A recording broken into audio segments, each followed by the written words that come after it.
Di video sebelumnya kita sudah membahas 7 rekomendasi mobil hatchback yang harganya di bawah 100 jutaan. Dan video ini merupakan kelanjutannya. Sekarang mari kita bahas 5 rekomendasi hatchback city car yang tentu harganya di bawah 100 jutaan. Dan langsung saja kita masuk ke rekomendasi yang pertama.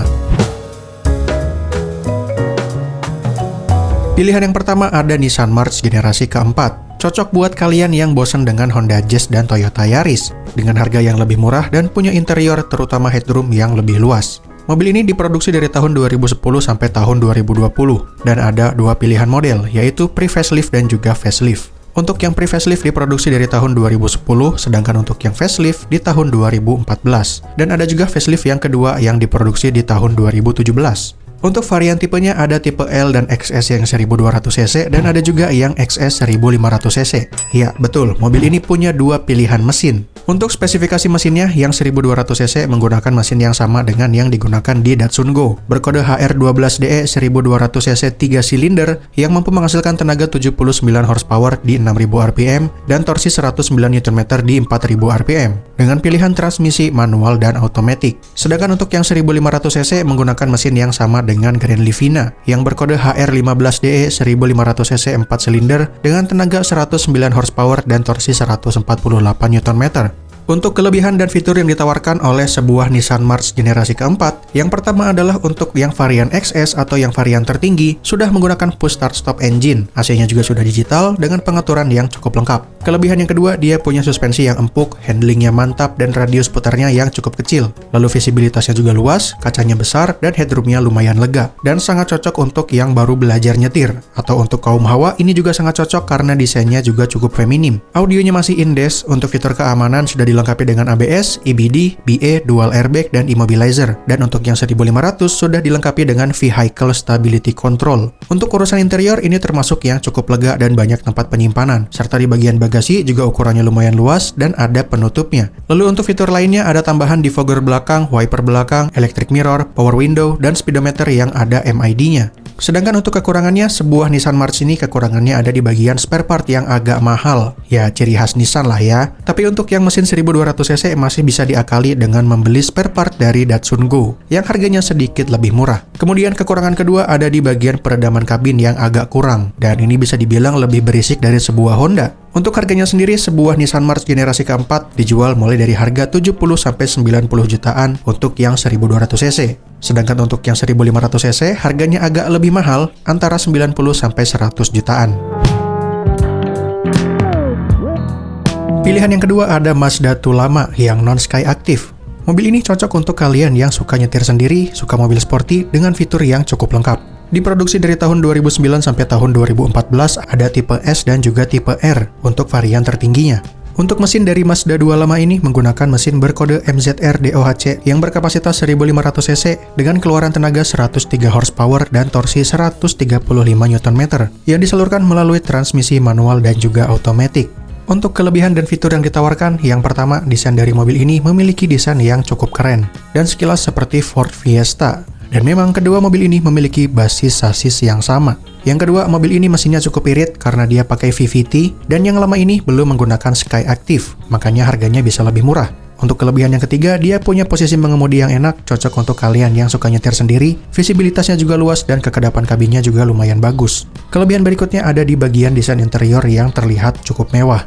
Untuk bagasi tidak terlalu besar, hampir sama seperti ukuran Yaris Bakpao. Kemudian kaki-kakinya juga lumayan awet, tidak mudah rusak. Dan untuk fitur yang ditawarkan, dia punya wiper belakang, rear defogger, power window, electric mirror, spion track, built-in head unit, AC yang pengaturannya lengkap, audio steering switch, dan juga ada MID-nya.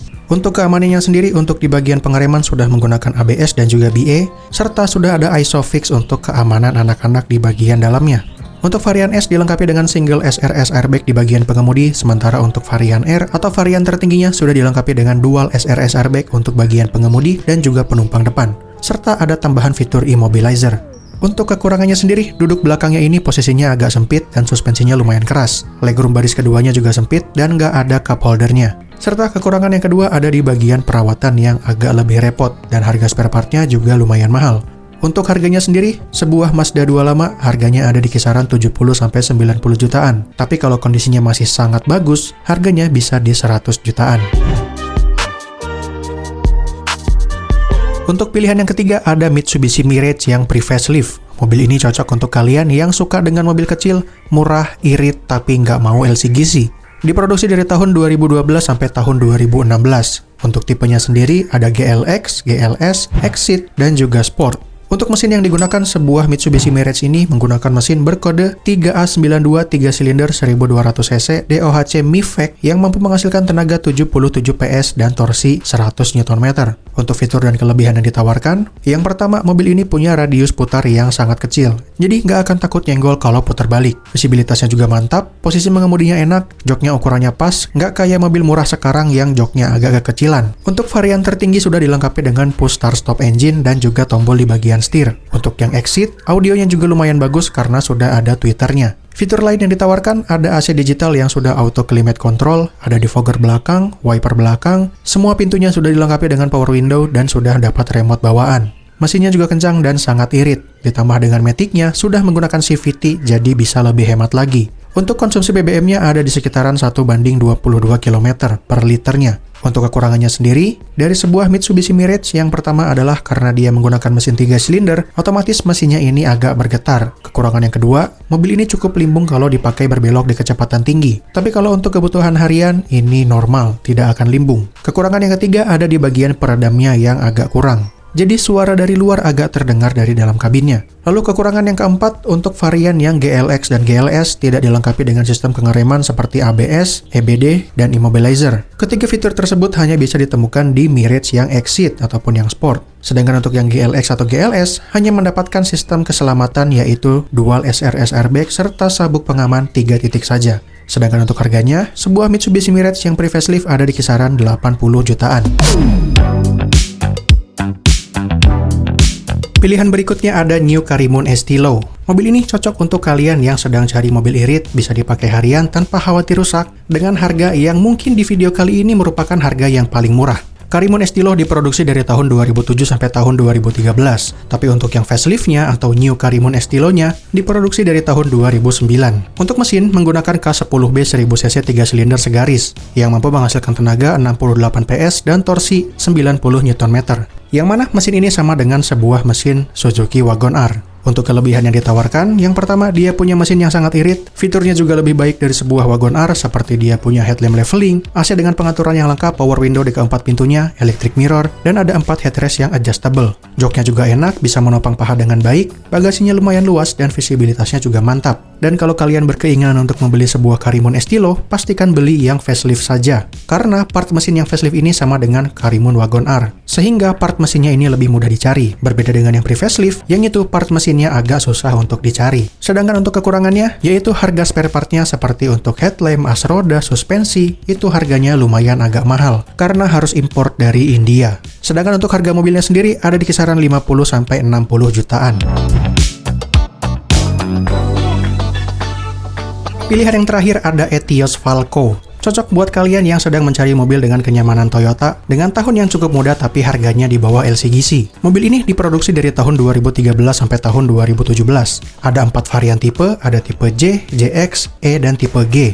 Untuk mesinnya sendiri menggunakan 3 NRFE 1200cc 4 silinder, 16 valve DOHC yang mampu menghasilkan tenaga di 80 PS dan torsi 104 Nm, dan hanya tersedia transmisi manual. Untuk kelebihan dan fitur yang ditawarkan, yang pertama, mobil ini sasisnya sama dengan Toyota Yaris dan malah agak sedikit lebih panjang, yang otomatis interiornya jadi lebih lega, headroomnya luas, dan bagasinya juga lebih luas. Kelebihan yang kedua, dia punya tarikan mesin yang enak, konsumsi BBM-nya juga lumayan irit, untuk di dalam kota bisa mencapai 1:11 km per liter. Lalu spare part mesinnya juga lumayan banyak, karena ini mesinnya sama dengan Yaris, Agya, dan juga Calya. Untuk joknya lumayan nyaman, posisi duduknya juga enak, dan suspensinya juga tergolong empuk. Untuk bukaan pintunya juga lebar, jadi untuk akses keluar masuknya juga lebih mudah. Sudah ada power window di keempat pintunya, visibilitasnya juga luas karena speedometernya ini ada di tengah, ya seperti Toyota Yaris, tapi ini versi murahnya.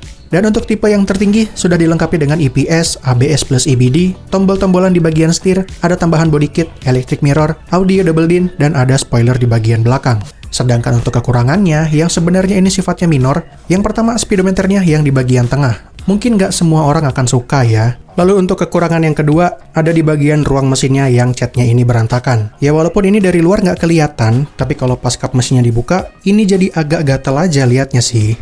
Kemudian kekurangan yang ketiga ada di transmisinya yang hanya ada versi manual, tidak ada versi matic-nya. Lalu kekurangan yang terakhir ada di bagian desain yang agak India, yang membuat mobil ini kurang laku pada masanya, hanya terjual sebanyak 31.000 unit. Sedangkan untuk harganya sendiri, sebuah Etios Falco ini ada di kisaran 70-80 jutaan. Dan sekian rekomendasi hatchback city car kali ini. Gimana? Apakah ada inceran mobil kalian di sini atau malah udah punya? Coba komentar di bawah. Seperti biasa, silahkan like, share, subscribe kalau suka. Mohon maaf bila ada kesalahan dalam penyampaian. Terima kasih telah menonton. Sampai jumpa di video selanjutnya.